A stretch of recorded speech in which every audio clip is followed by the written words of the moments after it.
Hey everybody, this is Perch. A couple days ago, a week ago, whenever the video aired, I talked about mutants and why the mutant hatred in the Marvel Universe really didn't make any sense.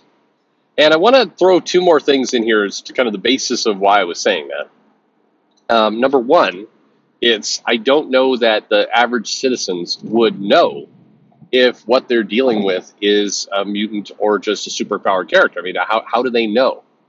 Unless the person's running around going, "I'm a mutant," and I mean, sure, but if you're a mutant and you have a pretty low level power set, like not a good power set, but it's one that you can't really hide, I think what you'd want to do is pretend like, oh my god, that time I was in the university and the lab equipment exploded, and then I got these laser powers. That's how it happened, all right. Not a mutant. Like I would be on that story if I all over the place. I would absolutely, you can't hide it, which is why I think it's different than a race analogy. It's not something you can. The race is not something you can hide. I mean, people do and do try, but I mean, in terms of superpowers, it's just to me, it's an imperfect analogy. On top of that, and I know that Jeff Thornton had a similar take, and I agree 100% with it.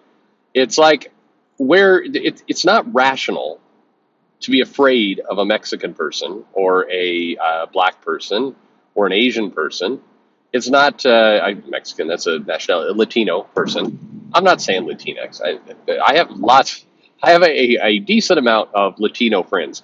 They effing hate that term. So I mean, that's just okay. I understand, but nope. Latino. Sorry, I'll draw the line. I'll use the pronouns you prefer. Because I respect you as an individual, but no, this term that the media made up, I'm sure people are pissed at me over that already. Anyway, unlike racism or sexism, or fear of gay people, for example, that's not a rational fear. A gay person is not going to blow up your house. Just by nature of being gay. Neither is a black person, an Asian person, a woman, or a man, or anything. However, people with superpowers, not mutants, but just anyone with superpowers, yeah, there's a rational reason why the average citizen should fear those people. There's a rational reason why you might be concerned about somebody who does have the ability to mentally cause your head explode by looking at you. That is a rational fear. Unlike racism, sexism, bigotry, all those kinds of things, that's a fear based on. I mean, that's a hatred based on fear, a hatred based on random things. But and not to go into that whole topic, but it's very different from somebody who actually can kill you by looking at you.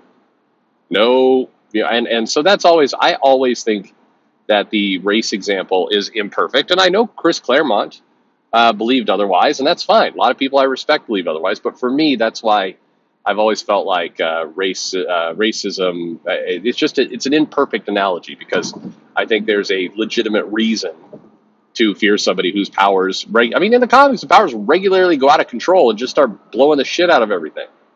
Regular, like the Cyclops is sitting around. My I-beam power's coming in. Did he murder a bunch of people in the room he was in? I mean, I don't know. Probably. The first time Jean Grey got psychic abilities, did she accidentally cause somebody to walk off a cliff or forget to breathe? Anyway, it's rational. However, I did make this video saying in the Marvel Universe, I really don't understand how mutant hatred, why hate the mutants and not the others. It doesn't make any sense in the context of that universe. Here's a viewer who's writing in to give me his reason, why it's rational, or at least to try and respond to it. So let's read the counter argument to it. It looks thoughtful, so let's see what we say. This is a response to your mutant hate question. To me, the hate against mutants in the Marvel Universe makes sense. I think it's analogous to the Great Replacement conspiracy theory in the real world. No, he's going to explain what's great. Okay. Today, there's a small group of people that worry about when America will no longer be majority white. America has become less white as immigration and interracial relationships continue to rise in the country. The worry of these people is that when it happens, laws will be written to benefit minorities and oppress white people.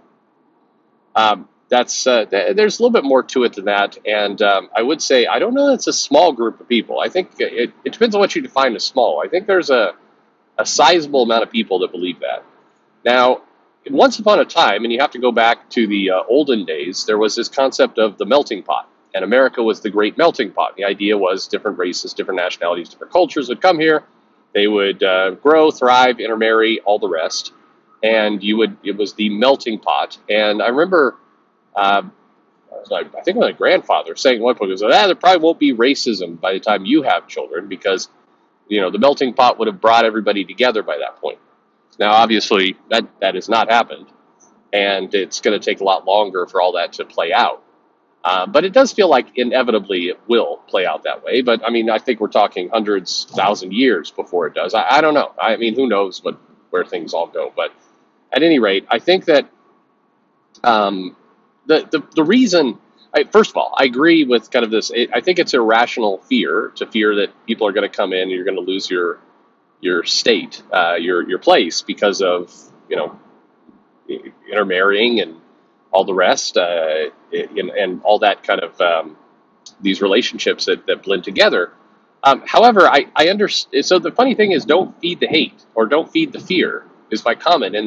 And on a regular basis, there are like lunatic politicians, and granted, it's one out of what, a million, or I don't know. It's a very small group, smaller group that are people that are worried about this, that go out and say exactly that. Like, hey, we are going to be the majority someday, and when we do, the white people are going to get taught a lesson, and they're going to see what it's like to have unfair laws and everything else like that. Like, people say that stuff out loud, and those people are kooks, and they're crazy, and I don't think they're representative of any kind of large group. But, if we want, I don't know, I saw this bit on CNN while I was waiting for coffee where they were talking about, how do we combat the great replacement conspiracy theory? How do we combat that? It's like, well, the first thing you do is don't let people on your channel who validate it. Because they do. They bring people on who give these extreme, like, we're gonna absolutely do this shit. And it's like, don't give those people airtime. Don't give the white supremacists airtime either. Like, I mean, definitely don't give those people airtime. But like, what do you? Every time I see somebody, one of these shows where they do this stuff, it's like, why are you putting those people on the air? Like, you're torpedoing what should be common sense. Anyway, all right. I've gone astray. Okay. So what about this mutant thing? Back to the mail. It says in Marvel, mutants will absolutely replace humans over time. If a mutant and a human get together, the child will be a mutant. Not always, but yes. I mean, in general, mutants are having their own children. People in the Marvel universe are worried that eventually mutants will take over the United States, and humans will become second-class citizens. Okay, I get that. However, okay, also true is when two superpowered people who are not mutants have children, they become mutants. So the Reed and Sue both get their powers from cosmic rays. Franklin is a mutant. That kind of stuff. So why are people fearful of just the mutants and not all superpower people when the superpower people are having children with superpowers? I mean, isn't that the same thing? Anyway, I'm not sure. I'm not sure I buy this, but anyway, well, let's keep going. Their fears are not assuaged by their species being called Homo superior. Yeah, exactly. I mean, that's kind of like the jackass on CNN. Anyway, and the fact that people like Magneto exist. Are there actually racists in the world that are minorities that want to oppress white people? Yes, but none of them have the power, influence, and reach that Magneto does. That's a good point. Magneto directly grows the divide between humans and mutants. I agree completely, by the way. So, yeah, absolutely. And I think we are seeing the analogy of that play out in real life, where you've got people, they don't have the power of Magneto, but they're being given airtime and room to spout crazy shit, and it's not helping anyone get along and actually be productive. But anyway, the mutation develops when you're a teenager. Back to when you're a teenager. So teenagers develop powers with no real idea of how to control them. People get hurt. It's random. Yes, you're living in the constant fear that any teenager around you at any point will develop powers, freak out, and kill you. Your thoughts about mutants would be like your thoughts about the Hulk. Kill them. These things don't exist with other superpower beings. Yeah, but they do. Anyway, so few heroes have actually had children. Well, yeah, you can thank the writers for that one. So the public at large wouldn't know that children of heroes also have powers. They do, though. Franklin Richards is well established as having powers. No one would think eventually superpowered beings will replace us. Also, yes, there are supervillains, but they don't want to take over the world for the benefit of superpowered beings. That's interesting.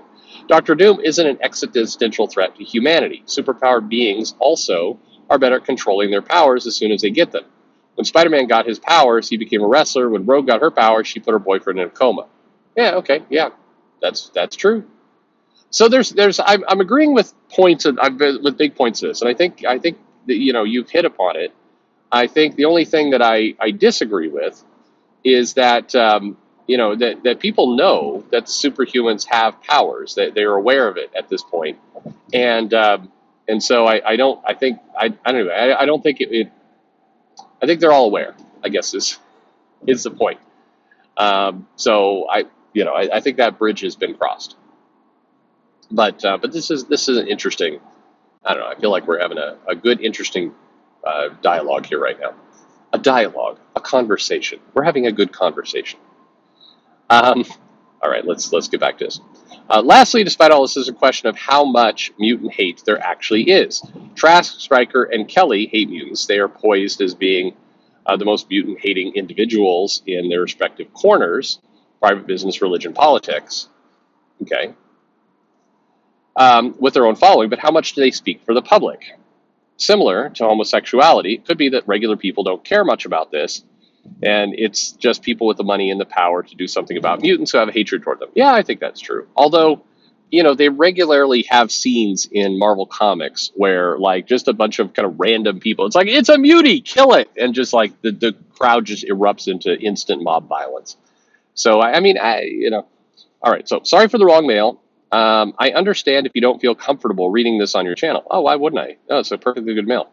But I would say that is how I justify mutant hate in the Marvel Universe. And why I can honestly say, even though I'm not a bigot, if mutants were actually real, I wouldn't be pro-genocide, but I might be pro-registration. Okay.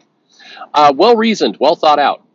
Great mail, and I like it when people are coming in and trying to bring logic to this stuff. It's a fun exercise. That's the kind of stuff you do in a comic shop, where you try and figure out the scientific reason why the Silver Surfer is faster than the Flash or whatever it happens to be. Those are the fun conversations in my book. That's when we're having fun together.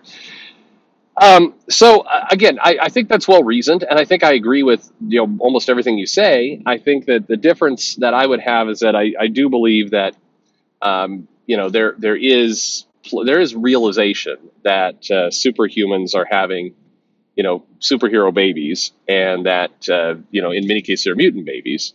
And so I still believe that the Avengers, Fantastic Four, some of these others would have the same problems. And I mean, there are issues. I mean, like the Hulk does gain his powers. He's not a mutant, and he goes on a a big rampage. I really liked your point about villains, though. That villains, they're out for evil and they're out for villainy, but they're not out for replacement. They're not out to get rid of the. They're not out to get rid of humans. They're out for greed, and I think that's a good point. I like the way you said that, and I think that's a key difference and a key factor here in all this of how these things work. Anyway, yeah. So I like that. I like the thought that went into that, and I do think that calling it analogous to the Great Replacement theory is it is. I think it's correct, and it's correct on all fronts. The idea that the humans are going to get replaced, and this serves as a threat to our species, as well as some of the rationality behind that, and the fact that you do have people out there spouting this off. It's like the panels of Charles Xavier, like, God damn it, it'd be so much easier to just get everybody working together and get past all this violence if Magneto wasn't out there like, humans, I am your master, homo superior. It's like, dude, shut the F up. You've proven that you can revert to a kid again. You can change your age. I mean, you're going to outlive all these humans. You're gonna outlive them. So just shut up. Just let nature take its course. You don't need to be out there thumping your chest like Homo superior's here. What's up? That's gonna cause concern if you do that, and that'd be a terrible comic if. But I suspect that we'll see that comic. I could absolutely believe that at some point in an issue of X-Men Red or whatever the hell it is, We will absolutely see Magneto be like, "What's up, my fellow muties?" Yeah, yikes. Anyway, there you go. We've descended into silliness at last. So thank you very much for the mail, and thank you for the well-reasoned argument. Really appreciate it. Great thought, great thinking, and most importantly, thanks for listening.